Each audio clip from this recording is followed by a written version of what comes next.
Now, the county governments are tonight staring at a financial crisis after a majority of the devolved units missed their revenue collection targets. That's right. And as Stephen Leto reports, the Controller of Budget says that out of the 50 billion shillings expected to be collected in the current financial year, only 7.4 billion shillings has been realized.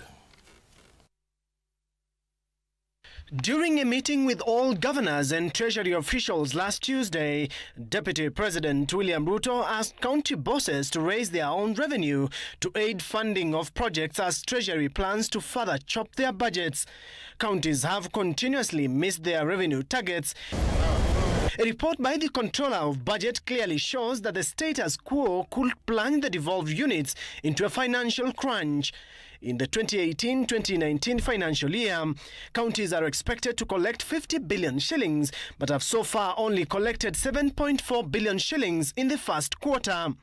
Mombasa County, for instance, is supposed to collect 3.8 billion shillings to up to its national share, but collected only 298 million shillings in the period under review, with the collection trends worrying. The collection of own source revenue putting the devolved units on the spot over collection loopholes and collected monies that end up in individual pockets. Several Auditor General reports have accused governors of failing to bank collected revenue to the consolidated fund account.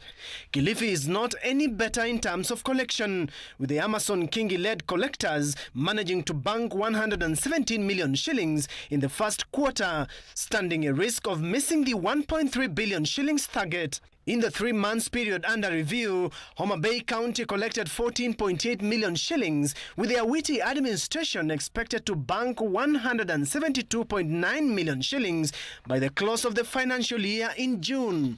Wajir County is also in the list of poor revenue collectors, having collected only 12 million shillings for a period of 3 months. If the trends remain the same, in Wajir, the county will collect less than 50 million shillings by close of the financial year. Patrick Aemba's Trans Nzoia County is expected to bank 500 million shillings by June this year, but have collected 36 million shillings, translating to 7% in the first quarter of the financial year under review. Waiguru's Kirinyaga County is expected to collect 680 million shillings as own source revenue, but has so far done 10.5% of the total amount in the first quarter. Only 68 million shillings was collected, indicating a possibility of missing the target should the collection trends not change.